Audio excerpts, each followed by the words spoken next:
It's a brilliant question, and I think the answer is we're some of the only institutions that can solve this crisis.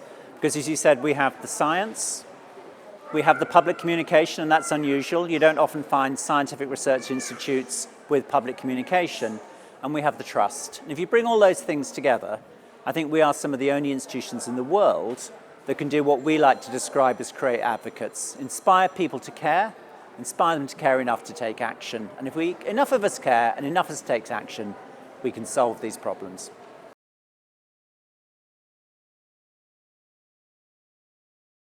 So I think we're fortunate in being one of the most visited museums in the world. We have a large global audience, both in terms of physical visitors and digital visitors.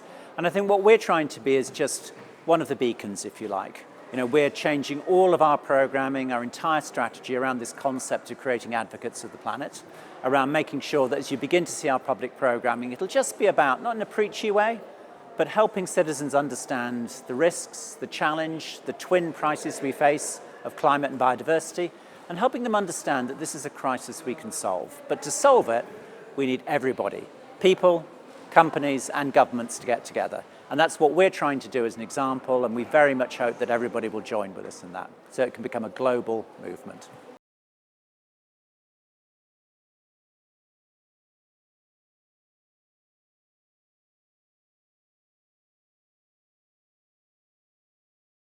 Great question. So let me take the second one first.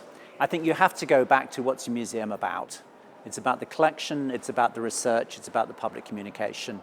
All a business training does is teach you how to get things done.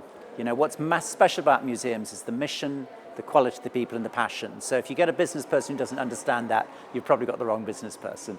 If you can get a business person who gets that, then hopefully we can help to get stuff done.